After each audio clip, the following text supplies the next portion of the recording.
আসসালামু আলাইকুম রহমতুল্লাহি আবরাকাতু। প্রিয় দর্শক, কাছে দূরে দুনিয়া জুড়ে যে যেখান থেকে আমাদেরকে দেখছেন, এই মুহূর্তে আপনাদের প্রিয় চ্যানেল নেক্সাস টেলিভিশনের নিয়মিত আয়োজন বেকমিন্স বিস্কিটস নিবেদিত ইসলামী জীবন বিধান অনুষ্ঠানের পক্ষ থেকে আপনাদের সকলকে স্বাগত জানাচ্ছি। আমি মুফতি মাসুম বিল্লাহ মাদানী। প্রিয় দর্শক, আমরা প্রতিদিন একটি নির্ধারিত বিষয়ে কথা বলে থাকি। আজকে আমরা যে বিষয়ে কথা বলবো সেটা হচ্ছে ওয়াকফ সম্পত্তি কী এবং কেন। এই বিষয় নিয়ে কথা বলার জন্য বরাবরের মতো আজকে স্টুডিওতে আমন্ত্রিত হয়েছেন বনানী ঢাকার মসজিদ আত-তাকওয়ার সম্মানিত খতিব শেখ মুস্তাফা জামান হাফিজাহুল্লাহ। আসসালামু আলাইকুম রহমতুল্লাহ। ওয়ালাইকুম আসসালাম রহমতুল্লাহ বরকাত। ভালো আছেন? আলহামদুলিল্লাহ। শেখ, আপনি ভালো আছেন? আলহামদুলিল্লাহ। আপনাকে ধন্যবাদ জানাচ্ছি ব্যস্ততার মাঝে আমাদেরকে সময় দিয়েছেন। প্রিয় দর্শক, আপনাদের মনে জমে থাকা যে কোনো প্রশ্নের ইসলামিক সমাধান জানতে টেলিভিশন স্ক্রিনে দেওয়া নাম্বারে কল করুন অথবা নেক্সাস টেলিভিশন ইসলামিক ফেসবুক পেজের কমেন্ট বক্সে আপনাদের প্রশ্ন তুলে ধরুন। আপনাদের যে কোনো প্রশ্নের উত্তর দেওয়ার জন্য আমাদের শেখ প্রস্তুত রয়েছেন ইনশাআল্লাহ। আমরা আজকে কথা বলবো ওয়াকফ সম্পত্তিকে। আমাদের সব সম্পত্তি আমাদের যে কোনোভাবে আমরা ভোগ করতে পারি না। সম্পত্তিগুলির ক্যাটাগরি রয়েছে। আমরা পৈতৃকভাবে কিছু সম্পত্তি পেয়ে থাকি, নিজের অর্জিত কিছু সম্পত্তি থাকে, সরকারি কিছু খাস সম্পত্তি থাকে, আবার নিজের বা পৈতৃক সম্পত্তি থেকে আল্লাহর জন্য কিছু সম্পত্তি আমরা সওয়াবের উদ্দেশ্যে ওয়াকফ করে দিই। এই বিষয়গুলো নিয়ে কথা বলার জন্য আমরা আহ্বান জানাচ্ছি আজকের অতিথি জনাব শেখ মাওলানা মুস্তাফা জামান হাফিজাহুল্লাহ। শেখ, আপনি যদি ওয়াকফ সম্পত্তি কী এই বিষয়টা আমাদের দর্শকদের উদ্দেশ্যে তুলে ধরতেন। শুকরান, জাযাকাল্লাহ খাইরান। বিসমিল্লাহ ওয়াসসালাতু ওয়াসসালামু আলা রাসূলিল্লাহ ওয়া আলা আলিহি ওয়া সাহবিহি ওয়া মান ওয়ালা। গতানুগতিক যে বিষয়গুলো টপিকগুলো নির্ধারিত হয়ে থাকে তার ব্যতিক্রম। মুসলিম জীবনের কোনো বিষয় তো ইসলামী অঙ্গন থেকে খারিজ নয়, যেহেতু ইসলাম একটা কমপ্লিট জীবন ব্যবস্থার নাম। ঠিক এই বিষয়টা আজকের ইসলামের মধ্যে গুরুত্বপূর্ণ একটা বিষয়। সেটা হলো ওয়াকফ সম্পত্তি বলতে কি বোঝায়। সেটা হলো একজন মুসলিম মুমিন, আখিরাতের প্রত্যাশী, নাজাতের প্রত্যাশী, সে তার কষ্টার্জিত স্থাবর অস্থাবর সম্পত্তি থেকে ইসলামী আইন অনুযায়ী যখন সে এটাকে আল্লাহর জন্য সঁপে দেয়, চিরদিনের জন্য এটাকে ন্যস্ত করে ফেলে, তখন এটাকে বলে ওয়াকফ সম্পত্তি। এর মধ্য দিয়ে তার মালিকানা থেকে চিরদিনের জন্য এটা বেরিয়ে যায়, মালিকানা আর কখনো ফিরে আসে না। এটার সত্যটা মূলত হচ্ছে আল্লাহ সুবহানাহু ওয়া তাআলার। এটা হলো ওয়াকফ সম্পত্তি, যার কারণে রাসূল সাল্লাল্লাহু আলাইহি ওয়াসাল্লাম বলেছেন। এই ব্যাপারে হাদিসের বক্তব্য আসছে কোরআনে বিভিন্ন জায়গায়, সুন্দর লোভনীয় বক্তব্য। এই সম্পত্তি আল্লাহর জন্য হয়ে যায়, মানবতার কল্যাণে। এখন এই সম্পত্তি পরবর্তীতে আর বিক্রি করা যায় না। সেটার ব্যাপারে রাসূল আসলাম বলেছিলেন, লা ইউবাউ আসলুহা ওয়ালা ইউহাব ওয়ালা ইউরাস, যে এই সম্পত্তি, এই মূল সম্পত্তিটা এর কখনো বিক্রি করা যায় না। যিনি করেছেন অথবা তার ওয়ারিশ, পরবর্তী যারা আসতেন জেনারেশনের মধ্য থেকে, যে এসে বিক্রি করে ফেলবেন না, আমার দাদা দিয়ে গিয়েছেন, বাবা দিয়ে গিয়েছেন, আমার অমুক পূর্বপুরুষ দিয়ে গিয়েছেন, সুতরাং আমরা এটা মালিকানা নিয়ে আসছি, বিক্রি করব, এটা আর কোনো সুযোগ থাকছে না সম্পত্তির হওয়ার কারণে। যার কারণে ইসলাম বলেছেন লা ইউবাউ আসলুহা, মূল সম্পত্তি আর কখনো বিক্রি করা যায় না। ওয়ালা ইউহাব, পরবর্তীতে কেন হিবাও করা যায় না, দানও করা যায় না। ওয়ালা ইউরাস, পরবর্তী তার ওয়ারিসের মধ্যে থেকে এটার মিরাস কাউকে দেওয়া যায় না। এই হচ্ছে ছোট্ট আকারের, সংক্ষিপ্ত আকারের হাদিসের আলোকে ওয়াকফ সম্পত্তি। জাযাকাল্লাহ খাইর, আপনি চমৎকার বলেছেন। ওয়াকফ সম্পত্তি, ওয়াকফ সম্পত্তিগুলো যেমন অজিল্লা দিতে হবে, মানবতার কল্যাণে দিতে হবে। আমরা যেগুলো দেখি মসজিদ, মাদ্রাসা বা এই জাতীয় কোনো কল্যাণকর কাজের জন্য, এখন অনেকে দিয়ে যায় এই অন্যায়মূলক কোনো কাজে, যেমন ধরেন সিনেমা হল বানানো। এটাও কেউ যদি দিয়ে যায়, এটা কি জায়েজ হবে? না, এটা তো জায়েজ হবেই না। একটা কথা হলো, মূলনীতি বলা হয়েছে সূরা মাইদা 6ষ্ঠ পারার 6ষ্ঠ পৃষ্ঠা, সূরা মাইদার শেষের দিকে আসছে, ওই পৃষ্ঠার শেষের দিকে, ওয়ালা তাআওয়ানু আলাল ইসমি ওয়াল উদওয়ান, তোমরা তো নিজেরা গুনার কাজ তো করবেই না, পাশাপাশি তোমরা গুনার কাজে, সীমা লঙ্ঘনমূলক কাজে তোমরা একে অপরকে সহযোগিতাও করবে না। সুতরাং তার কষ্টার্জিত সম্পত্তি বা মেয়েরা সূত্রে যে সম্পত্তি পেয়েছেন, সেটা গুনার কাজে দেওয়ার কোনো সুযোগ, এটা গুনায় জারিয়া হবে। এই জন্য ইসলামী আইনে আল্লাহকে খুশি করার জন্যে, আখিরাতের নাজাতের প্রত্যাশায়, যে আমি জীবদ্দশার সওয়াব পাবো, পাশাপাশি আমি দুনিয়া থেকে যেদিন চিরদিনের জন্য বিদায় নিয়ে চলে যাব, সেদিন তো আমার সাথে কোনো কিছু তো যাচ্ছে না। সেই কথাটাই রসুল খুব চমৎকার করে বলে গিয়েছেন মহতারাম। আপনি অবগত আছেন, বিজ্ঞজন, আপনার মাধ্যমে সম্মানিত দর্শক ভাই বোনদের সামনে যারা শুনছেন বা পরে শুনবেন তাদের জ্ঞাতার্থে বিষয়টা শেয়ার করছি। সেটা হলো ইদা মাতাল ইনসান ইনকাতা আনহু আমালুহু ইল্লা মিন সালাস, যে মানুষ যখন ইন্তেকাল করেন দুনিয়ার সাথে তার সমস্ত সম্পর্ক ছিন্ন হয়ে যায়, তবে 3টা আমল এই বক্তব্যে এই হাদিসে আসছে এটা তো মানে কন্টিনিউ থাকে। এটা হলো সাদাকাতিন জারিয়া, যে দানটা উনি করে গিয়েছেন, হেবাটা করে গিয়েছেন আল্লাহকে খুশি করার জন্য, যতদিন এর থাকবে, যতদিন এর চলমান থাকবে, এর অস্তিত্ব থাকবে, ওইটার সবটা মৃত্যুর পরেও তার অ্যাকাউন্টে পৌঁছে থাকে। সুবহানাল্লাহ। দ্বিতীয় আরেকটা লোভনীয় হচ্ছে ইলমিন ইউতাফাউ বিহি, উপকারী জ্ঞান, যে জ্ঞানটা মানুষকে শিখিয়েছে, মানবতার কল্যাণে আসছে। খারাপ জ্ঞান না, ওইটাও তো একটা জ্ঞান, কিন্তু এটা খারাপ জ্ঞান না, খারাপ জ্ঞান, উপকারী জ্ঞান নয়। এখন মানবতার কল্যাণ যে জ্ঞানটা আসছে উনি শিখিয়ে গিয়েছেন, বই পুস্তক রচনা করে গিয়েছেন, বিতরণ করে গিয়েছেন, ওই ব্যবস্থাপনা যতদিন চলমান থাকবে মৃত্যুর পরেও তার কাছে এটা পৌঁছে থাকবে। আর একটা লোভনীয় একটা বিষয় হলো ওয়ালাদিন সালিহিন ইয়াদউ লা, নেককার সন্তান, উনি যখন দোয়া করবে রব্বির হামহুমা কামা রব্বায়ানি সাগীরা, এই দোয়া কবুল হবেই। ইমাম সাহেবের দোয়া, কাবা শরীফ ইমাম সাহেবের দোয়া ইনশাআল্লাহ কবুল হবে, কোনো গ্যারান্টি নেই। আজমল শেখ আপনার কাছে আমাদের সাথে দুইজন দর্শক রয়েছেন। আসসালামু আলাইকুম ওয়া রাহমাতুল্লাহ। প্রিয় দর্শক কে আছেন? আসসালামু আলাইকুম। ওয়া আলাইকুম আসসালাম ওয়া রাহমাতুল্লাহ। বোন প্রশ্ন করুন। নামাজ পড়ার সময় অনেক সময় সূরা ভুলে যায়, সূরা ফাতিহা পড়লাম নাকি পরের সূরাটা বললাম, এটা করণীয় কি?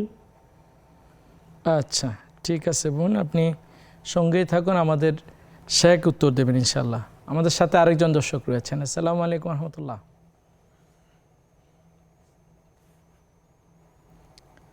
আসসালামু আলাইকুম ওয়া রাহমাতুল্লাহ। প্রিয় দর্শক কে আছেন? আমি আয়েশা গনি। জি আমি আয়েশা গনি। জি বোন লালবাগ প্রশ্ন থেকে। করুন। আমি আয়েশা গনি, লালবাগ। আমি আয়েশা গনি। আসসালামু আলাইকুম। ওয়ালাইকুম আসসালাম ওয়া রাহমাতুল্লাহ। জি বোন প্রশ্ন করুন আপনি, আপনাকে শুনছি আমরা। হ্যাঁ, আচ্ছা, আমি আমার আমার নাসি।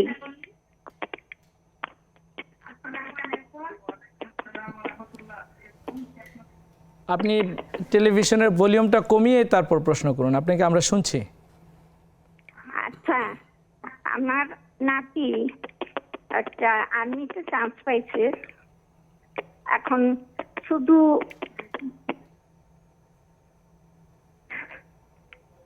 আচ্ছা আমার নাতি জি আমাদের সাথে আরেকজন দর্শক রয়েছেন। আসসালামু আলাইকুম রহমতুল্লাহ। প্রিয় দর্শক কে আছেন? আসসালামু আলাইকুম ওয়া রাহমাতুল্লাহ। ওয়ালাইকুম আসসালাম ওয়া রাহমাতুল্লাহ। জি বোন প্রশ্ন করুন। জি আমার দুইটি প্রশ্ন আছে, জি একটু মন দিয়ে শুনবেন। যে আমার বিয়ে হয়েছে অনেকদিন হলো, তো আমাদের বাসায় একটা মেয়ে থাকে, তার বাবা মা নাই, স্বামী অনেক একটা বয়স্ক লোকের সঙ্গে বিয়ে হয়েছিল, তো সে এখন আমাদের এখানে থাকে। তো এখন হচ্ছে ওরা, আমরা বিয়ে শাদিও দিতে চাই কিন্তু সে বিয়ে করে না। তো আমার এখন পারিবারিক একটু সেজন্য যদি তাকে আমরা বলি যে আমাদের বাসায় রাখা, তো সম্ভব না। আমরা ইসলামের দিক থেকে দেখি, শরিয়া দৃষ্টিতে মানে জায়েজ হচ্ছে না ওকে রাখা। এখন যদি বলি যে তুমি চলে যাও, তো সেটা কি আমাদের গুনাহ হবে? সে অনেক আমাদের, ওরা আমার অনেক উপকার করেছে, সেও আমাদের অনেক উপকার করেছে। জি আরেকটা প্রশ্ন হচ্ছে জি যে বাবা মা যদি কোনো সন্তানের উপরে বিনা কারণে অন্যের কথা শুনে রাগ করে থাকে, মা যদি সরাসরি বলে যে ফোন করো না, সেই সন্তানের কি গুনাহ হবে? মানে অন্যের কথা শুনে বাবা মা রাগ করে থাকে, কিন্তু তার সেই সন্তান যোগাযোগ রাখে, কথা বলতে চায়, ক্ষমা চায়, কিন্তু তার কথা শুনতে চায় না। আচ্ছা ঠিক আছে বোন, সঙ্গে থাকুন, শেখ আমাদের উত্তর দেবেন ইনশাআল্লাহ। আমাদের সাথে আরেকজন দর্শক রয়েছেন। আসসালামু আলাইকুম রহমতুল্লাহ। প্রিয় দর্শক কি আছেন? প্রশ্ন করুন। ওয়ালাইকুম আসসালাম। জি বোন প্রশ্ন হ্যালো, করুন। আসসালামু আলাইকুম। ওয়ালাইকুম আসসালাম রহমতুল্লাহ। বোন আপনাকে শোনা যাচ্ছে, আপনি প্রশ্ন করুন। হুজুর, জি বোরখা পরলে কি পর্দা বেশি ভালো হবে না খিমা পরলে পর্দা হবে? হাজবেন্ড হলো বোরখা পরতে দিতে চায় না, কিন্তু খিমা পরা যাবে। আচ্ছা, ঠিক আছে বোন, আপনি সঙ্গেই থাকুন, উত্তর আমাদের শাইখ দেবেন ইনশাআল্লাহ। শেখ, আমরা অনেকগুলো প্রশ্ন পেলাম, আপনার আলোচনাও শুনছিলাম, খুব সুন্দর। আপনি যদি প্রশ্ন উত্তরে যাওয়ার আগে এক কথা আমাদেরকে বলতেন যে ওয়াকফকৃত সম্পত্তি আমরা কোন কোন জায়গায় ওয়াকফ করে দিতে পারি বা কোন কোন ক্ষেত্রে আমরা ওয়াকফ করতে পারি? সুন্দর কথা। প্রথম কথা হচ্ছে ওয়াকফ তো আল্লাহর জন্য করা হয়, সুতরাং আল্লাহর সন্তুষ্টির যেখানে আছে সেখানেই করতে হবে। ইসলাম যেই জায়গাগুলো অনুমোদন দেয় সে অনুমোদিত জায়গায় করতে হবে। অনুমোদনহীন জায়গায় করলে সেটার সওয়াব তিনি পাবেন না যিনি ওয়াকফ করেন, যেটাকে বলে ওয়াকিফ যিনি করছেন। মাদ্রাসা, মসজিদ, এতিমখানা, অসহায়দের আশ্রয়স্থল, যেটা আজকের অনেকটাই ঠেকায় পড়ে করা হচ্ছে, সে বৃদ্ধাশ্রম করা হচ্ছে, তারপর সেবা কেন্দ্র, হ্যাঁ, এই মানবতার কল্যাণ যেগুলো আসে, হসপিটাল, হ্যাঁ, হসপিটাল, চিকিৎসা সেবা, এগুলোর জন্য করা যেতে পারে, কোনো সমস্যা নেই, ওরা আরও সওয়াব হবে। আপনি যেটা একটা প্রশ্ন করেছিলেন বা কথা এখানে সুযোগে উপস্থাপন করেছিলেন, সেটা হচ্ছে সিনেমা গুনার ক্ষেত্রে সেটা করা যাবে না। সেটা করলে তো আর ওয়াকফ হইল না। ওয়াকফ বলতে যেটা বোঝায় সেটা এখানে বুঝাবে না, এটা গুনাহ জারিয়া হয়ে যাবে। জাযাকাল্লাহ খাইর শেখ। আমরা রাসূলুল্লাহ সাল্লাল্লাহু আলাইহি ওয়াসাল্লাম এবং সাহাবায়ে কেরামের যুগেও দেখেছি ওসমান রাদিয়াল্লাহু তাআলা আনহু কূপ খনন করে দিতেন, লিওয়াজহিল্লাহ, ওয়াকফ করে দিতেন জনগণের জন্য। বর্তমান সময় থেকে টিউবওয়েল করে দেয় বা বিভিন্ন জায়গায় পানির ব্যবস্থা করে, তাও তো ওয়াকফ হবে। কোরআন শরীফ তো আসছে ওয়াকফ সম্পর্কে, কোরআন শরীফ আসছে, সূরা তাগাবুনে আসছে, সূরা বাকারা ৩য় পারা ৪র্থ পৃষ্ঠা আসছে, সূরা বাকারা ৩য় পারা ১ম পৃষ্ঠা আসছে। যেমন সূরা তাগাবুনে আসছে ইন তাকরিদুল্লাহ কারদান হাসানান ইউদাইফহু লাকুম। ইনশাআল্লাহ শেখ একটি বিরতির পর প্রিয় দর্শক, সময় হয়েছে ছোট্ট একটি বিরতিতে যাওয়ার। বিরতির পর আবারও ফিরে আসবে ইনশাআল্লাহ, ততক্ষণ আমাদের সঙ্গেই থাকুন।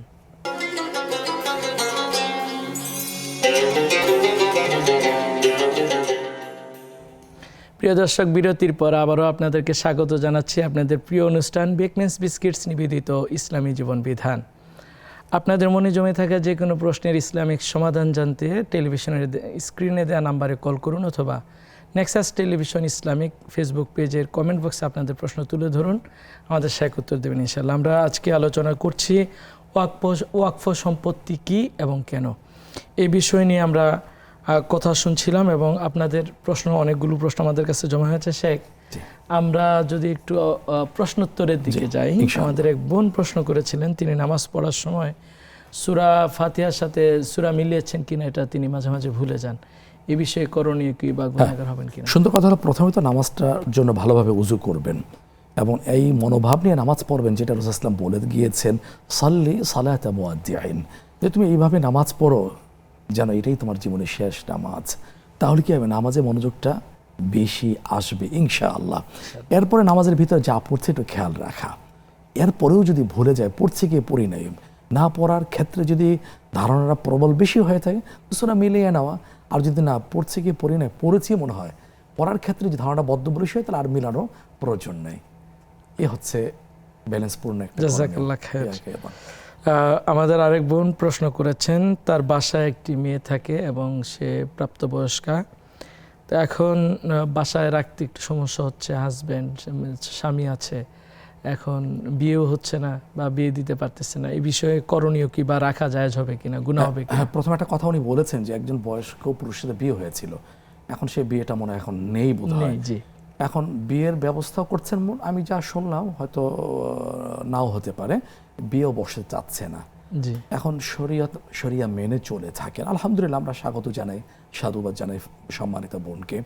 সেক্ষেত্রে চেষ্টা করা, তাকে বুঝানো, কারণ আল্লাহ তো একটা দায়িত্বের কথা বলেছেন, সূরা নূর 18তম পারা 13তম পৃষ্ঠা, ওয়ানকিহুল আয়ামা মিনকুম ওয়াস-সালিহিনা মিন ইবাদিকুম ওয়া ইমাইকুম, যাদের অধীনে আছে, বিশেষ করে মেয়েদের ক্ষেত্রে, বা অধীনে মেয়েটাও তাদেরকে অনেক সহযোগিতা করে আসছে, সেও তাদেরকে অনেক সহযোগিতা করেছে, প্রশ্নের কথা আমাদের সাথে শেয়ার করেছেন, বিয়ের ব্যবস্থা করো। একটা মেয়ের বিয়ে ছাড়া তো আর একটা জীবন চলে না, তার আসল গার্ডিয়ান হচ্ছেন হাজব্যান্ড, স্বামী।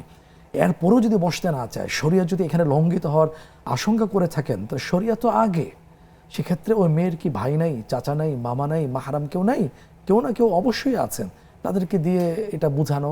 আর যদি না বোঝে তাহলে তাদের কাছে দিয়ে দাও, না আমরা এখানে গুনাহ হওয়ার একটা আশঙ্কা আমরা করছি। আমাদের ফ্যামিলির মধ্যে কিছুটা মনোমালিন্য, একটা বিভেদ, শয়তানের একটা সুযোগ এখানে সৃষ্টি হয়ে যাচ্ছে।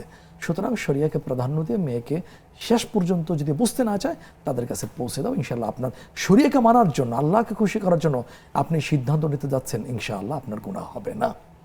জাযাকাল্লাহ খায়ের, খুব চমৎকার করে উত্তর দিচ্ছেন শেখ। আমাদের আরেক বোন প্রশ্ন করেছেন, যদি বাবা মা কোনো কারণে অন্যায়ভাবে হোক বা ন্যায়সঙ্গত কারণে রাগ করে থাকেন, বাবা মায়ের কাছে বারবার সরি বলার পরেও বাবা মা যদি সন্তানের সাথে কথা না বলেন, এখন ওই সন্তান কি গুনাহগার হবে বা ওনার করণীয় কি, এটা জানতে চাই। না, সন্তান ভুল তো হতেই পারে।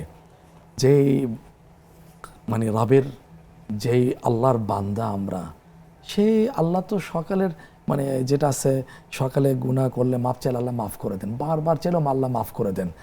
আর ফিরে আসার আল্লাহ খুব পছন্দ করেন, কোরআন হাদিসে অনেক বক্তব্য আসছে। আমরা কি তার বান্দা না? আমাদেরকে রহম করতে হবে না, দয়া করতে হবে না? লা ইয়ারহামুল্লাহু মান লা ইয়ারহাম হাদিসে আসছে যে দয়া করে না, আল্লাহর দয়াও সে পায় না। আর আমরা তো কেমন তাহলে বাপ মা? সন্তান ভুল করবে, তাকে বুঝাবো, সে সরি বলবে, সারেন্ডার করবে, আমরা তাকে কি করব, কোলে নিয়ে নেব। আমরা তো ওয়াজে আলোচনা এটাই তো বলি যে বাপ মা কেমন বাপ মা, যে দিন শেষে ক্ষমা চায়, পা ধরে সন্তান সব ভুল ক্ষমা করে দেয়। এখন যদি সন্তান সরি বলছে, এরপরে যদি মাপ না করে দিই, সন্তানকে দূরে ঠেলে দিই, এই সন্তান তো অবাধ্য হয়ে গেলে, গুনাহ করে বসলে দায়টা কার উপরে আসবে? এবং এই কথাটাও বলছেন যে আমরা ফোন দিলেও ফোন রিসিভ করি না বা রাগান্বিত হচ্ছি। আমার মনে হয় এই কঠোর অবস্থান থেকে ফিরে আসাটাই মঙ্গলজনক। জাযাকাল্লাহ খায়ের। আমাদের সাথে দুজন দর্শক আছেন। আসসালামু আলাইকুম রহমতুল্লাহ। প্রিয় দর্শক কে আছেন? আসসালামু আলাইকুম রহমতুল্লাহ। প্রিয় দর্শক কে আছেন? হুজুর আমার দুটো প্রশ্ন আছে। জি বোন বলুন। একজন মারা গেলে হুজুর, একজন যদি কেউ মারা যায় রাত 9-10টার দিকে, তার আমি গোসল করাইয়ে কোনো কাপড়, পাক পবিত্র কাপড় দিয়ে কি ঢেকে রাখা যাবে? সকালে কাফন পরাবো। আচ্ছা ঠিক আছে বোন, আপনি আমাদের সঙ্গে থাকুন। আর পরের প্রশ্ন। আর দোহার নামাজ আর তাশরিতের নামাজ কি এক? ঠিক আছে, আপনি আমাদের সঙ্গে থাকুন, শায়েক উত্তর দেবেন ইনশাআল্লাহ। আমাদের সাথে আরেকজন দর্শক আছেন। আসসালামু আলাইকুম রহমতুল্লাহ। প্রিয় দর্শক কে আছেন? আসসালামু আলাইকুম। ওয়ালাইকুম আসসালাম রহমতুল্লাহ। ছোট ছোট করে 4টা প্রশ্ন করব। জি। জিকির হিসাবে লা ইলাহা ইল্লাল্লাহ না লা ইলাহা ইল্লাল্লাহ না লা ইলাহা ইল্লাল্লাহ কোনটা বলতে হবে? তারপর 2 নম্বর প্রশ্ন হলো যে প্রত্যেক নামাজের রাকাতে আউযু বিল্লাহি মিনাশ শাইতানির রাজিম পড়া যাবে কিনা? আর 3 নাম্বার হলো যে কি আমল করলে স্বপ্নে মৃত্যু ব্যক্তি দেখা যাবে? 1 বছর আগে আমার একটা ছোট মেয়ে মারা গেছে। যদি মারা যায়, বয়স ছিল 7 বছর 11 মাস। মেয়েটাকে আমি স্বপ্ন দেখতে যদি চাই, তাহলে কি আমল করতে হবে, তাহলে স্বপ্নে দেখতে পাবো মেয়েকে? আর 4 নম্বর হলো হজে গেলে নবী রাসূলকে কিভাবে সালাম দিতে হয় একটু জানাবেন। আচ্ছা ঠিক আছে শেখ। আমাদের সাথে আরেকজন দর্শক আছেন। আসসালামু আলাইকুম রহমতুল্লাহ। প্রিয় দর্শক কি আছেন? আসসালামু আলাইকুম। জি। আসসালামু আলাইকুম। ওয়ালাইকুম আসসালাম রহমতুল্লাহ। প্রিয় দর্শক, জি বোন প্রশ্ন করুন। প্রশ্ন হচ্ছে হুজুর, আমার শাশুড়ি আছে, জি। শ্বশুর শাশুড়ি দুটাই ছিল হুজুর। তো শ্বশুর আগেই মারা গেছিল, আর শাশুড়ি ছিল হুজুর। কিন্তু শাশুড়ি আমাদের বাড়িতে আমরা থাকি হুজুর, সেই বাড়িতে আবার এক ভাসুর চুপ করে লিখে নিয়েছে। মানে শ্বশুর মারা যাওয়ার পরে যে অংশের মালিক হয় 2 ননদের কাছ থেকে, এক ভাসুরের কাছ থেকে শাশুড়ির ভাগ নিয়েছে হুজুর। যে আমাদের সাথে একটু শাশুড়ির একটু মনোমালিন্য হয়েছিল। শাশুড়ি আবার ধরেন যে আমাদেরকে খালি সবসময় বদদোয়া দিত, যে মানে খারাপ খারাপ কথা বলতো হুজুর। তখন ধরেন আমার বর বলতো যে কথা বলতে যাও না, ঝগড়া হবে। তখন আমরা কথা বলতাম না। শাশুড়ি হঠাৎ মারা গেছে, তো আমাদের সাথে হুজুর কথাবার্তা ছিল না, এতে কি আমাদের কোনো গুনাহ হবে? ঠিক আছে বোন, আপনি সঙ্গে থাকুন। দ্বিতীয় প্রশ্ন, আরেকটা প্রশ্ন হুজুর, আরেকটা আছে প্রশ্ন। জি। আমার 2 ছেলে, একটা বড় ছেলে যখন হয় তখন তাকে মাদ্রাসায় পড়াতে চেয়েছিলাম, জি। কিন্তু পড়াতে পারিনি পারিবারিক কারণের কারণে। এখন ছোট আরেকটা ছেলে হয়েছে হুজুর, এটাকেও পড়াতে পারিনি আমার হাজবেন্ডের কারণে। জি। তো বড় ছেলেটা হুজুর খুবই জ্বালায় আর খুবই চঞ্চল। তো জি। কি করণীয় হুজুর একটু বলবেন? আর একটা প্রশ্ন হুজুর, জি আমার আমার আম্মা আমার যখন আমার ধরেন 20 বছর হলো বিয়ে হয়েছে, 20 বছর আগে আমার আম্মার কিছু টাকা আমার কাছে ছিল। জি তো আমার আম্মা মানে টাকাটা কাউকে দিতে বলেনি, আমাকেই দিয়েছিল, তখন আমার বিয়ে হয়নি দেখে, বুঝছেন? জি তারপরে আমার বিয়ে হয়েছে, কিন্তু এখন কিছু টাকা আমার কাছে আছে, তো এই টাকার ভাগ কি আমার ভাই বোনদের দিতে হবে হুজুর? জি আমার ভাই বোনদের কিন্তু বিয়ে হয়েছে, সবাইকে আয় দায় করেছে, কিন্তু আমার কিন্তু কিছু করতে পারেনি। তো এখন ওই কিছু টাকা আমার কাছে আছে, ওইটা কি আমাকে কাউকে দিতে হবে ভাই বোনদের ভাগ? হুজুর একটু বলবেন। আচ্ছা ঠিক আছে বোন, সঙ্গে থাকুন। আমাদের আপনার প্রশ্নের উত্তরগুলো আমাদের শেখ দেবেন ইনশাল্লাহ। শেখ অনেকগুলো প্রশ্ন জমে গেছে ইতিমধ্যে, আমরা এক এক করে প্রশ্নগুলোর উত্তর জানার চেষ্টা করবো ইনশাল্লাহ। আমাদের এক বোন প্রশ্ন করেছেন, বোরকা পরলে কি পর্দা মেনটেন হয়? কিন্তু তিনি বোরকা পরলে ওনার হাজব্যান্ড চায় যে তিনি যেন খিমার পরিধান করেন। হ্যাঁ, এই সুন্দর। বিষয়ে তবে বর্তমান যে জানতে খেমারগুলো চেয়েছি। আছে, এই খেমারগুলোতে পর্দাটা বেশি হয়ে থাকে। আর বোরকা যেটা আছে, বোরকা তো হয় সুন্দর, আর বোরকার ব্যাপারে কিছু আপত্তিও আছে। দেখা যায় বোরকা কোনো কোনো ক্ষেত্রে ফ্যাশন হয়ে দাঁড়িয়েছে, সংকুচিত হচ্ছে, শরীরে অঙ্গ প্রত্যঙ্গ কিছুটা প্রকাশ পাচ্ছে, আকর্ষণীয় হিসাবে উপস্থাপিত হচ্ছে। তাহলে এখানে বোরকা পরার যেটা উদ্দেশ্য, মহৎ উদ্দেশ্য, যে এটা পরপুরুষের দৃষ্টি থেকে নিজেকে আড়াল করা, এটা যদি না হয়ে থাকে তাহলে হিতে বিপরীত হবে। এখন হাজবেন্ড যদি ভালো উদ্দেশ্যে চান না বোরকার চেয়ে তোমাকে খেমারটাই বেশি এখানে পর্দা মেনটেন করা হবে, তাহলে আলহামদুলিল্লাহ আপনি মানবেন। এখানে শরিয়া মানা হচ্ছে, হাজবেন্ডের কথাও মানা হচ্ছে, সোনায় সোহাগা, সুতরাং সমস্যা কোথায়? জি জাযাকাল্লাহ খায়ের। আমাদের আরেক বোন প্রশ্ন করেছিলেন যে কেউ যদি মারা যায়, কোনো মৃত ব্যক্তিকে গোসল করানোর পরে যে ঢেকে রাখতে হয় কাপড় দিয়ে, এই বিষয়টা জানতে চেয়েছিলেন। হ্যাঁ, গোসল করার পরে কাফন পরানো, জি গোসল করার পরে কাফন পরানো, তারপর ঢেকে রাখা। ঢেকে রাখাটা এই জন্যে যে এখন তো মৃত, সেক্ষেত্রে মলমূত্র ত্যাগ হতে পারে, নাপাক বের হতে পারে, নিজের থেকে একটু কিছুর ব্যবস্থা নেওয়া। আরেকটা হচ্ছে যেটা হাদিসে আসছে, মৃত্যুর পরে চেহারা যদি কোনো বিকৃতি ঘটে, সেটা যিনি দেখবেন গোসল করা থেকে অন্যের সামনে প্রকাশ করবেন না। উনি তো আল্লাহর কাছে চলে যাচ্ছেন, নিজস্ব ঠিকানা চলে যাচ্ছেন, সেটা আল্লাহর মধ্যে, তার মধ্যে ফায়সালা হবে। এই জন্য ঢেকে রাখার কথাটা আসছে। জি জাযাকাল্লাহ খায়ের। আশা করি আমাদের দর্শক বুঝতে পেরেছেন। এই বোন জানতে চেয়েছেন দোহার সলাত আর চাষতের সলাত। হ্যাঁ, একই বিষয়। দোহা আরবি শব্দ, চাষ এটা ফার্সি থেকে আসছে, বিষয় একই। জি একই। একটু যদি টাইমিংটা বলে দিন। হ্যাঁ, টাইমের ব্যাপারে কথা আছে। একটা টাইমটা কি, এটা টাইমটা হলো 9টার পর থেকে, অর্থাৎ ইশরাক তো আগে। কেউ কেউ বলেছেন সবই একই, ইশরাক, চাষত বা দোহা সব একই। কিন্তু আরেকটা বক্তব্য হলো ইশরাক তো হলো যখন সূর্য ওঠার পরে সূর্যের তেজটা ততটা থাকে না, তখন ইশরাকটা যখন 8:30 9টার মধ্যে হয়ে যায়, টাইমটা হয়ে যায়, তখন তো সূর্যের প্রখরতা বেড়ে যায়, এরপর থেকেই চাষটা শুরু হয়ে যায়। জাযাকাল্লাহ খায়ের।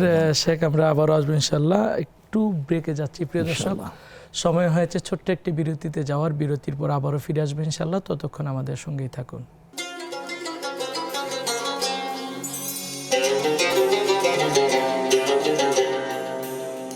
প্রিয় দর্শক, বিরতির পর আবারও স্বাগত জানাচ্ছি আপনাদের প্রিয় অনুষ্ঠান বেকমিন্স বিস্কিটস নিবেদিত ইসলামী জীবন বিধান।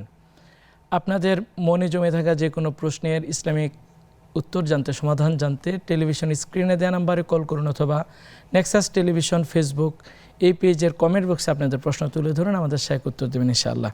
শেখ, আমরা ফেসবুকের কমেন্ট বক্সে কয়েকটি প্রশ্ন পেয়েছি।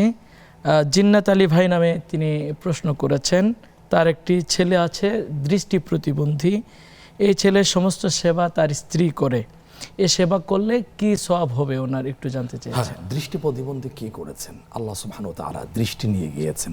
ফজিলতটা কি আসছে? রাসূল সাল্লাল্লাহু আলাইহি ওয়াসাল্লাম বলেছেন, কারো যদি আমি দৃষ্টি শক্তি নিয়ে যাই, এখন সে যদি সবর করে থাকে, আতমাল্লাহুল জান্নাহ, তাহলে আল্লাহ পাক তাকে জান্নাতের, রাসূল সাল্লাল্লাহু আলাইহি ওয়াসাল্লাম তার কি জান্নাতের জামিনদার হয়ে যাবেন। এখন আল্লাহ করে দিলেন বাপ মার জন্য বড় একটা পরীক্ষা। বাপ মা যদি সবর করে এখন যদি সেবা করে যায়, তাহলে তো বিশাল একটা সওয়াব হচ্ছে। কেমন সওয়াব, এটা আল্লাহর তাআলা তার শান অনুযায়ী দিয়ে দেবেন। এমনি তো কমন একটা সুসংবাদ আসছে, আল্লাহ ফি আউনিল আবদ মা দামাল আবদু ফি আউনি আখিহি।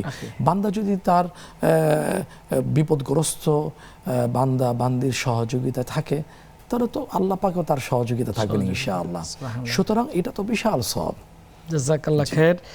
ফারজানা আক্তার নামে এক বোন, তিনি প্রশ্ন করেছেন যে হাসরের মাঠে আল্লাহ তাআলা ফরজ নামাজের ঘাটতি পূরণ করবেন সুন্নাত বা নফল সালাত দিয়ে, ফরজ রোজার ঘাটতি কি সুন্না বা নফল রোজার মাধ্যমে করবেন কিনা, যেমন সোমবার এটা বৃহস্পতিবার? তো একটা কমন কথা আসছে যে আল্লাহ তো রহমান রাহিম, পরম দয়ালু। তিনি বিচার দিবসে কিছু কিছু বান্দার ক্ষেত্রে এমন একটা বিষয় তিনি দাঁড় করাবেন, যখন সংশ্লিষ্ট ফেরেশতা বলবেন আল্লাহ যে তার ফরজ নামাজে, ফরজ রোজায়, ফরজ ইবাদতে ঘাটতি দেখা দিয়েছে, তখন আল্লাহ সুবহানাহু ওয়া তাআলা বলবেন উনজুরু লিআবদি হাল লাহু মিন তাতাওয়ু, দেখো বান্দার ওই ফরজ ক্যাটাগরির মধ্যে কোনো নফল আছে কিনা, সুন্নত আছে কিনা।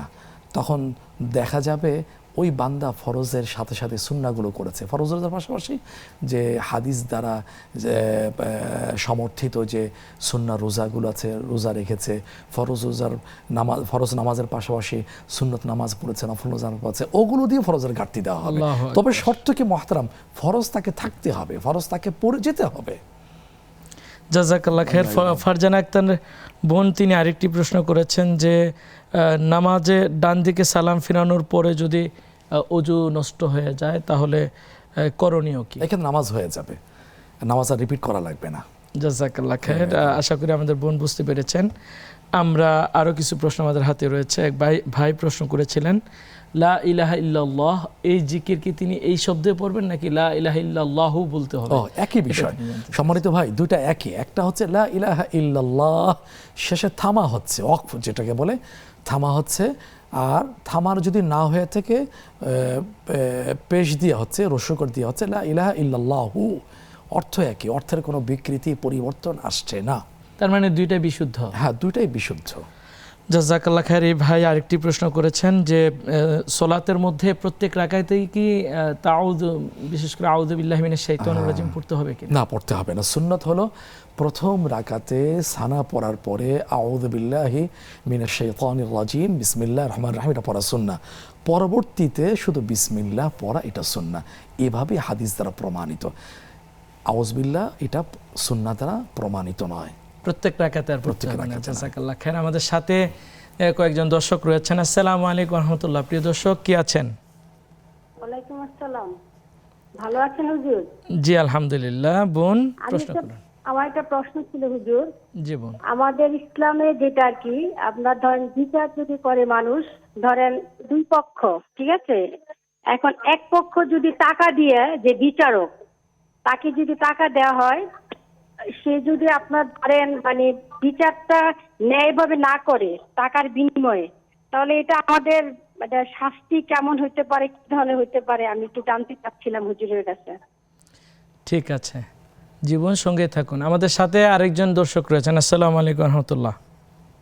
প্রিয় দর্শক, কি আছেন? আসসালামু আলাইকুম। ওয়ালাইকুম আসসালাম ওয়া রাহমাতুল্লাহ। হুজুর, আমার 3টা প্রশ্ন। জি।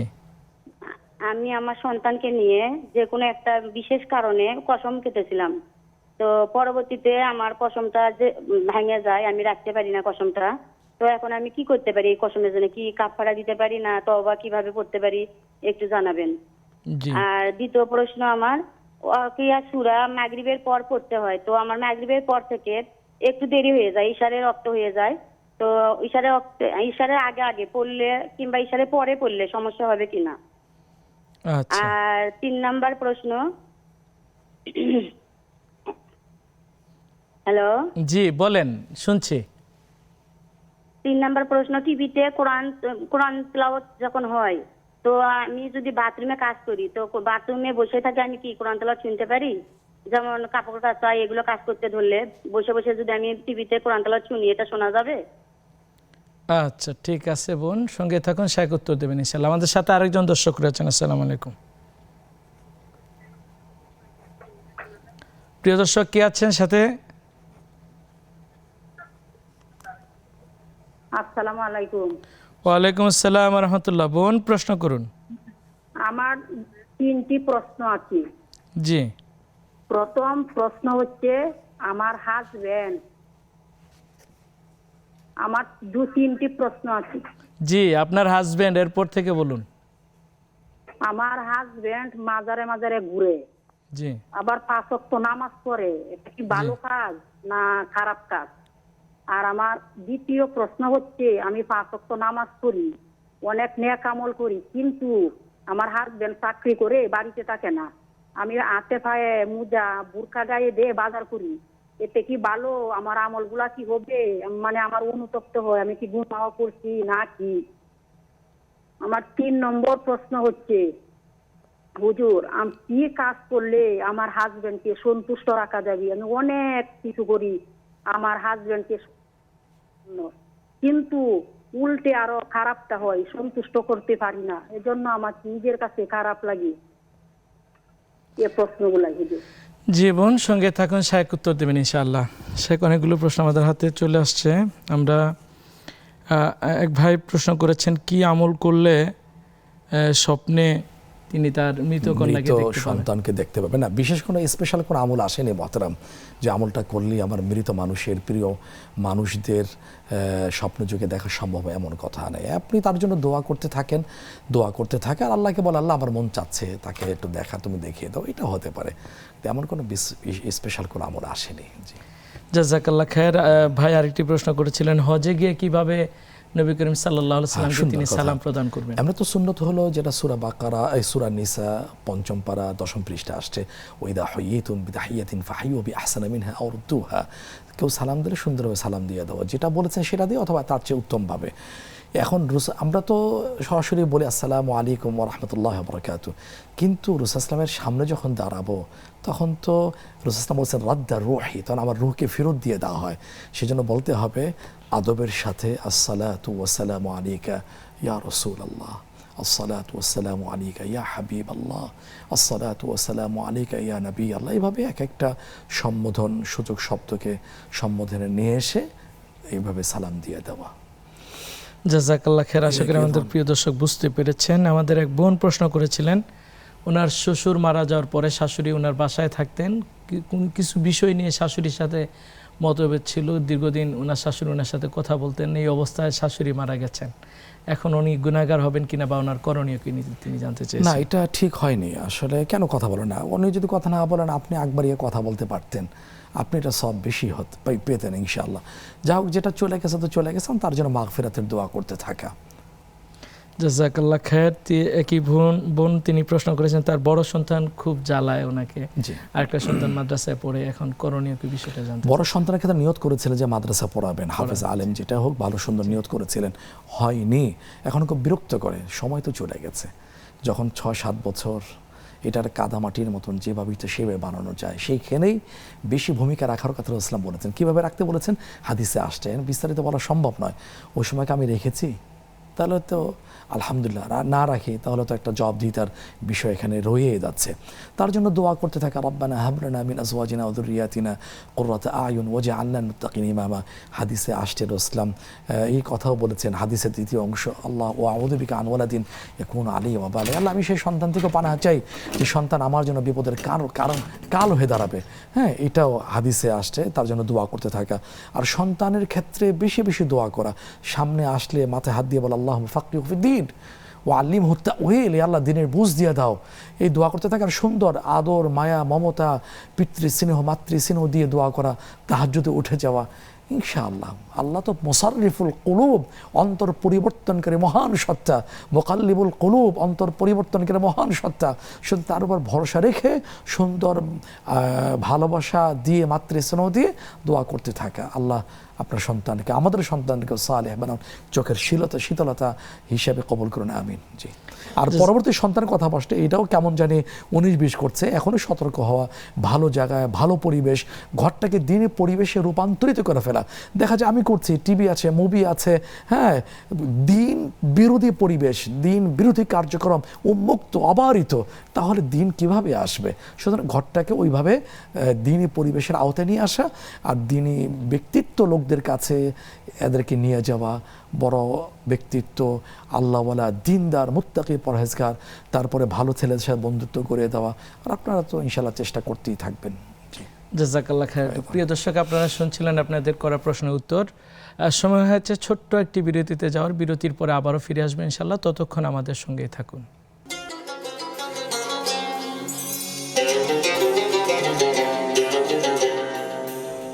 প্রিয় দর্শক, বিরতির পর আবারও স্বাগত জানাচ্ছি আপনাদের প্রিয় অনুষ্ঠান বেকম্যানস বিস্কিটস নিবেদিত ইসলামী জীবন বিধান। আপনারা শুনছিলেন আপনাদের প্রশ্নের উত্তর এবং বিষয়ভিত্তিক আলোচনা। আপনাদের মনে জমে থাকা যে কোনো প্রশ্নের ইসলামিক সমাধান জানতে টেলিভিশনের স্ক্রিনে দেওয়া নাম্বারে কল করুন অথবা নেক্সাস টেলিভিশন ইসলামিক ফেসবুক পেজের কমেন্ট বক্সে আপনাদের প্রশ্ন তুলে ধরুন। আমাদের শেখ উত্তর দেওয়ার জন্য প্রস্তুত রয়েছেন ইনশাআল্লাহ। শেখ, আমাদের হাতে অনেকগুলো প্রশ্ন রয়েছে। তার মধ্যে একটা প্রশ্ন হচ্ছে, মা মারা যাওয়ার সময় আমাদের এক বোনের কাছে, অর্থাৎ ওনার মা মারা যাওয়ার সময় ওনার কাছে কিছু অর্থ রেখে গিয়েছেন, তার ভাই বোনের মাঝে তিনি বন্টন করতে হবে কিনা বা অবশ্যই বন্টন করতে এটা হবে। তিনি মারা যখন গিয়েছেন তার অর্থটা সবাই এটার ভাগিদার, মিরাস অনুযায়ী ভাই পাবেন ফুল আর বোন পাবেন হাফ, এটা অবশ্যই দিতে হবে মা বাঁচার স্বার্থে এবং আপনিও এই অন্যায় থেকে বেঁচে থাকার স্বার্থে। জি, জাযাকাল্লাহ খায়ের। আর এক বোন প্রশ্ন করেছেন যে অনেকে বিচার করতে আসেন কিন্তু অর্থ খেয়ে, বা আমরা যদি একদম প্রচলিত ভাষায় বলি যে ঘুষ খেয়ে যদি বিচারটা ন্যায় বিচার না করে অন্যায় বিচার করে, তার কি ধরনের গুনাহ হবে? হ্যাঁ, প্রথম কথা হলো কোরআন শরীফে আসছে সূরা মাইদাতে, ওয়া মান লাম ইয়াহকুম বিমা আনজালাল্লাহু ফাউলাইকা হুমুজ জালিমুন। আল্লাহ যা নাজিল করেছেন সে অনুযায়ী বিচার কার্য যে বা যারা পরিচালনা করেন তাদের কাছে জালিম বলা হয়েছে। তারপর হাদিসে আসছে, সুনান আবু দাউদে আসছে, রাসূলুল্লাহ বিচারককে তিন ভাগে ভাগ করেছেন, তিন প্রকার। এক প্রকার হলো জান্নাতি আর দুই প্রকার হলো জাহান্নামী, নাউযুবিল্লাহ। এক প্রকার জান্নাতি হলো সত্য জেনে সে অনুযায়ী বিচার কার্য করে থাকে, সে জান্নাতি। আর দুই প্রকার বিচারক জাহান্নামী, সেটা কি? এক প্রকার হলো জাহালত, অজ্ঞতাবশত বিচার কার্য করে থাকে, তাকেও জাহান্নামী বলা হয়েছে। আরেক প্রকার হলো সত্য জেনেও সে অনুযায়ী বিচার কার্য করে না, ঘুষ খেয়ে পক্ষপাত অবলম্বন করে আত্মীয় প্রীতি অবলম্বন করে অন্যায় রায় দিয়ে থাকে, তাকেও জাহান্নামী বলা হয়েছে। সুতরাং এটা খুব কঠিন বিষয়, আর কোরআনে তো সে কঠিন কথা বলা হয়েছে, এক কথাই এখানে শেষ, সেটা হলো ইন্নাল্লাহা লা ইউহিব্বুজ জালিমিন। সর্বশক্তিমান আল্লাহ সুবহানাহু ওয়া তাআলা জালেমদেরকে ভালোবাসেন। আল্লাহ যদি ভালো না বাসেন, ওর পরিণতি কোথায় যাবে? জান্নাত থেকে আরেকজন আল্লাহ মালিক, আল্লাহ তো একজনই, জান্নাত তো তারই। সুতরাং এই বিচার কার্য পরিচালনার ক্ষেত্রে পক্ষপাতমূলক আচরণ যারা করে তাদেরকে আল্লাহ ভালোবাসেন না, তারা জাহান্নামে, এটা রাসূলুল্লাহ আগাম দুঃসংবাদ দিয়ে গিয়েছে। জাযাকাল্লাহ খায়ের। শেখ, আপনার এই উত্তরের প্রেক্ষিতে তো বলাই যায় যে প্রত্যেকেরই উচিত ন্যায়সঙ্গত বিচার। অবশ্যই আল্লাহ সুবহানাহু ওয়া তাআলা বলেছেন ইদিলু হুয়া আকরাবু লিত্তাকওয়া। এই যে সূরা মাইদা, আপনি সুন্দর কথা বলছেন, 6 পারা 7 পৃষ্ঠাে আসছে। এই জন্য তো বাংলা একটা কথা বলে, বিচারপতির বিচার হবে। জি, জাযাকাল্লাহ খায়ের। আমাদের আরেক বোন প্রশ্ন করেছেন, তিনি সন্তানের সাথে কসম করে ফেলেছিলেন, কিন্তু এখন কসম তিনি ভঙ্গ করে ফেলেছেন, তার কাফারা দিতে হবে। কাফারা তো কত সুন্দর আসছে 7 পারা 1ম পৃষ্ঠায়, ফাকাফারাতুহু ইতআমু 10 মাসাকিন মিন আওসাতি মা তুদঈমুনা আহলিকুম আও কিসওয়াতুহুম আও তাহরিরু রাকাবা।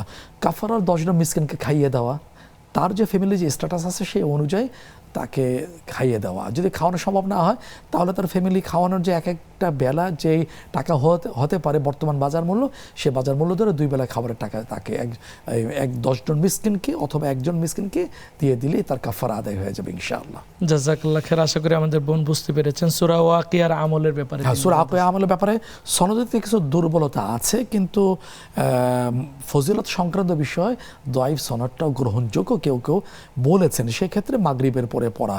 কিন্তু বোন যে আশঙ্কা করেছেন পড়তে পড়তে ঈশা হয়ে যায়, এত সমস্যা আছে কি? না, সমস্যা হবে না ইনশাআল্লাহ। জাযাকাল্লাহ খায়ের। খুব চমৎকার করে উত্তর দিচ্ছেন শেখ। আমাদের বোন আরেকটি প্রশ্ন করেছেন যে টেলিভিশনে কোরআন তেলাওয়াত চলছে, তিনি বাথরুমে কাজ করছেন, এই সময় কি কোরআন তেলাওয়াত শোনা যায়? না, শোনা যাবে না। কোরআন শরীফের একটা বক্তব্য আসছে মুহতারাম, সূরা আরাফ 9 পারা 15তম পৃষ্ঠা, ওয়া ইযা কুরিয়াল কুরআন ফাসতামিউ লাহু ওয়া আনসিতু লাআল্লাকুম তুরহামুন। যখন কোরআন পড়া হয় তোমরা একেবারে সাইলেন্ট থেকে মনোযোগ সহকারে শুনবে। এটা কার কথা? কালামুল্লাহ, আসমান জমিনের রব, সর্বশক্তিমান, তার বাণী, তার কথা। এটা আদবের সাথে শুনতে হবে। আমি রান্না করছি, আমি কলব গুজব করছি, আমি বাথরুমে কাজ করছি, এটা আদবের খেলাফ, এটা সমীচীন নয়। তার মানে হচ্ছে টেলিভিশন বন্ধ করেই তিনি বাথরুমে কাজ করবে। জাযাকাল্লাহ খায়ের। তারপরে হচ্ছে আমাদের আরেক বোন খুব কষ্টের সাথে বলেছেন যে তার হাজবেন্ড মাজারে ঘুরে, এটা ঠিক হচ্ছে কিনা? হ্যাঁ, বুঝতে পেরেছি। সেটা হলো, না, মাজারে কেন ঘুরবে? এবার তো ইসলামে আসে না, ঘুরবে তো মসজিদে। রাসূলুল্লাহ বলেছেন কেউ যদি সকাল সন্ধ্যা মসজিদে যায়, তারপর আল্লাহ পাক তার জন্য কি যতবার যায় ততবারই জান্নাতে মেহমানদারির ব্যবস্থা করেন। তারপর হাদিসে আসছে যে ব্যক্তি মসজিদে যেতে অভ্যস্ত, ফাশহাদু লাহু বিল ঈমান, তার সপক্ষে ইমানের সাক্ষ্য দাও। সুতরাং ওখানে কেন যাবে? ওখানে গিয়ে তো কোনো আখেরাতের বিষয় এখানে জড়িত না। আর আজকের এই উপমহাদেশে মাজারগুলো যে অবস্থা, এখানে ইমান হরণ করা হয়, শিরিকের রমরমা অবস্থা, আল্লাহ হেফাজত করুক। আর উনি যেটা আশঙ্কা করছেন যে হাত মোজা পা মোজা পরে বাজারে যান, আমরা যা বুঝতে পারছি মহতারাম, নিরুপায় হয়ে, হ্যাঁ নিরুপায় হয়ে যান, বাজার ঘাট কে করে দেবেন? সেক্ষেত্রে আপনি যতটুকু সম্ভব, কেউ যদি না থেকে থাকে কাজ সেরে দ্রুত বাসায় চলে আসবেন। আপনি আপনার জায়গা থেকে আপনার মাধ্যমে জানাতে চাই যে আপনি চেষ্টা করবেন সুন্দর আচরণ, প্রেম সুলভ আচরণ, স্ত্রী সুলভ আচরণ দিয়ে তার সাথে ভালো আচরণ করা, দোয়া করতে থাকা, দুর্বল মুহূর্তে প্রেম সুলভ আচরণের মধ্য দিয়ে তাকে করতে থাকা, কি বলে, ভালো আপনার প্রতি আসক্তি সৃষ্টি করার চেষ্টা করা। আর আল্লাহর কাছে দোয়া করে আমাদের যাওয়া। সাথে একজন দর্শক রয়েছেন। আসসালামু আলাইকুম ওয়া রাহমাতুল্লাহ। প্রিয় দর্শক, কি আছেন? আসসালামু আলাইকুম, আমি রাজশাহী থেকে বলছি। আমার একটা প্রশ্ন ছিল। জি বোন, বলুন। আমার প্রশ্নটা ছিল যে কোনো ছেলে যদি অপরাধ করে, সেটা কি অন্য ছেলের কাছে বললে ওটাও কি জীবত হবে? এটাই আমার প্রশ্ন। জি বোন, সঙ্গে থাকুন শেখ। হ্যাঁ, এটা ঠিক হবে না। প্রত্যেকের আত্মমর্যাদাও আছে। এটা ছেলেটা এখন থার্ড পার্সন হিসেবে দেখা হবে, তার কাছে বলা ঠিক না। অপরাধ করাতে মা হিসেবে, বাবা হিসেবে আপনি তাকে শুধরাবেন, আল্লাহকে বলবেন। জি যে শেখ, আমরা একটু যদি মূল বিষয়ে ফিরে যেতে চাই, ওয়াকফ সম্পত্তি কি ও কেন, এই বিষয়টা নিয়ে খোলাসাতুল কালাম যদি। প্রথম কথা হলো, উদ্দেশ্যে ওয়াকফ করে আসা হয়েছে, রাসূল সাল্লাল্লাহু উদ্বুদ্ধ করেছেন আল্লাহ সুবহানাহু ওয়া তাআলা। আমরা একটু বলার চেষ্টা করেছেন, আল্লাহ নিজেই বলছেন আল্লাহকে কর্জে হাসানা দাও, তা আল্লাহ পাক বহুগুণ বাড়িয়ে দেবেন, তোমাকে ক্ষমা করে দিবেন। তারপরে এখানে বিভিন্ন জায়গায় বিভিন্ন বক্তব্য আসতে উদ্বুদ্ধ করা হয়েছে, উৎসাহিত করা হয়েছে। এই উৎসাহিত হয়েই তো এই বিষয়ে সাহাবায়ে কেরাম রাদিয়াল্লাহু আজমাইন ওয়াকফ করে গিয়েছেন, আমরাও করে যাব ইনশাআল্লাহ। তবে এখানে বড় একটা বিষয় হলো, সরকারের বড় দায়িত্ব হলো যে এখানে ওয়াকফ যে করা হয়ে থাকে, যারা এখানে দায়িত্বশীল তারা যেন খেয়াত না করে থাকেন। এটা যেন যথাযথ প্রক্রিয়ায় ইসলামী আইন অনুযায়ী এটা যেন দেখভাল করা হয়ে থাকে, তাহলে মানুষ উৎসাহিত হবে আরও বেশি এই মানবতার কল্যাণে, সামাজিক কল্যাণে, দাতব্য সংস্থায় আরও এই ওয়াকফ করার জন্য দুই হাত প্রসারিত করে দেবে। এতে করে মানবতার কল্যাণ হবে, দারিদ্র্য বিমোচন হবে ইনশাআল্লাহ। শেখ, এক কথায় যদি জুমা মসজিদ ওয়াকফকৃত জায়গায় হতে হবে কি না হলে কোনো সুন্দর কথা। জুমা পড়ার জন্য ওয়াকফকৃত জায়গা মসজিদ হওয়ার কোনো জরুরি না, যে কোনো জায়গায় হতে পারে, জুমার নামাজ হয়ে যাবে। কিন্তু মসজিদের কথা যখন আসে, মসজিদের মান পাওয়ার জন্য, মর্যাদা পাওয়ার জন্য সেটা ওয়াকফ হওয়াটা দরকার। আমাদের দেশে এই যে এই ক্ষেত্রে যে বিষয়টা আছে, কেউ যদি মসজিদের জন্য ওয়াকফ করে দেয়, ওনাকে মোতাওয়াল্লি বলা হয়। মোতাওয়াল্লির ধারাবাহিকতা, উনি মারা গেল, ওনার সন্তান, তারপরে তার নাতি, এইটার কোনো রসম আছে কিনা? ওয়াকফ দুই প্রকার। এক ওয়াকফ হলো যেটা একবারে দিয়ে দেওয়া হয়েছে, ওখানে তার কোনো অধিকার থাকবে না। আর একটা ওয়াকফর শর্ত সাপেক্ষে, সেটা কি, আমি ওয়াকফ করছি, যতদিন বেঁচে থাকবো আমার তত্ত্বাবধান এটা পরিচালিত হবে, আমি উপকৃত হব না, অথবা আমার মৃত্যুর পরে আমার ওয়ারিশ যারা আসে তারা এটা দেখভাল করে থাকবে। এখন দায়িত্বশীলকে মোতাওয়াল্লি বা ট্রাস্টের মাধ্যমে এটা দেখভাল করা হয়ে থাকবে। কিন্তু যিনি ওয়াকফ করেছেন সেখান থেকে উপকৃত হওয়ার কোনো সুযোগ নেই। একবার চিরদিনের জন্য তার মালিকানা থেকে ওই সম্পত্তি বেরিয়ে যায়। এখানে ওই যে হাদিসটা আমরা শুরুতে শুনেছিলাম, ওখানে ওইটা বিক্রি করার, ওখান থেকে উপকৃত হওয়ার, অন্যকে হেবা করার, অন্যকে ওয়ারিস উত্তরাধিকার বানানোর আর সুযোগ থাকে না। জাযাকাল্লাহ খায়ের শেখ, আপনি অত্যন্ত চমৎকারভাবে প্রশ্ন উত্তর দিয়েছেন এবং আমাদের দর্শকদের উদ্দেশ্যে চমৎকার আলোচনা করেছেন। নেক্সাস টেলিভিশন এবং আজকের এই পেকমেন্স বিস্কিটস নিবেদিত ইসলামী জীবন বিধান অনুষ্ঠানের পক্ষ থেকে আপনাকে শুকরিয়া এবং মোবারকবাদ জানাচ্ছি। প্রিয় দর্শক, আপনারা আজকে খুব চমৎকার আলোচনা শুনেছেন, ওয়াকফ সম্পত্তি কি ও কেন। আমরা আশা করব যে আমাদেরকে আল্লাহ তাআলা যে সম্পদ দিয়েছেন, এই সম্পদের কিছু অংশ যেন আল্লাহ তাআলার রাহে আমরা পরবর্তী জীবনে উপকৃত হওয়ার জন্য আমরা দান করে যেতে পারি। মসজিদ, মাদ্রাসা কিংবা কোনো দাতব্য চিকিৎসালয় অথবা মানব কল্যাণের যে কোনো জায়গায় আমরা দান করার চেষ্টা করব ইনশাআল্লাহ, অথবা আমাদের পরবর্তী প্রজন্মকে উদ্বুদ্ধ করে যাব যে তোমরাও এই কাজটা করবে। তাহলে আজকের আলোচনা আমাদের সার্থক হবে ইনশাআল্লাহ। আমরা আজকে অনেকগুলো প্রশ্নের উত্তর শুনেছি, তন্মধ্যে সবচেয়ে যে বিষয়গুলো আমাদের হৃদয়ে দাগ কাটে সেটা হচ্ছে আমাদের মানুষ হিসেবে আমাদের যে দায়িত্ব জ্ঞানগুলো ভুলে যায়। আমরা স্বামী হিসেবে স্ত্রীর প্রতি দায়িত্ব, বাবা হিসেবে সন্তানের প্রতি দায়িত্ব, মা হিসেবে সন্তানের প্রতি দায়িত্ব, স্ত্রী হিসেবে শ্বশুর শাশুড়ির প্রতি দায়িত্ব, এই দায়িত্ব জ্ঞানগুলো থেকে আমরা খুব দূরে সরে যাচ্ছি, যেটা আমাদের পরবর্তী জীবনটাকে অত্যন্ত কষ্টময় করে তুলবেন। এই জায়গাগুলো থেকে ফিরে আসার একমাত্র পথ হচ্ছে কোরআন এবং সুন্নাহ অনুসরণ করা। আল্লাহ তাআলা আমাদের সবাইকে কোরআন সুন্নাহ দিয়ে আমাদের জীবন, পারিবারিক ব্যক্তি জীবন, পারিবারিক জীবন, সামাজিক এবং রাষ্ট্রীয় জীবন গড়ে তোলার তৌফিক দান করুন। এই প্রত্যাশায় আগামী দিনে একই সময়ে ভিন্ন কোনো বিষয় নিয়ে আবারও আসবেন ইনশাআল্লাহ। শেষ করছি আজকের মতো। আল্লাহ তাআলা সবাইকে ভালো রাখুন। আসসালামু আলাইকুম ওয়া রাহমাতুল্লাহি ওয়া বারাকাতুহু।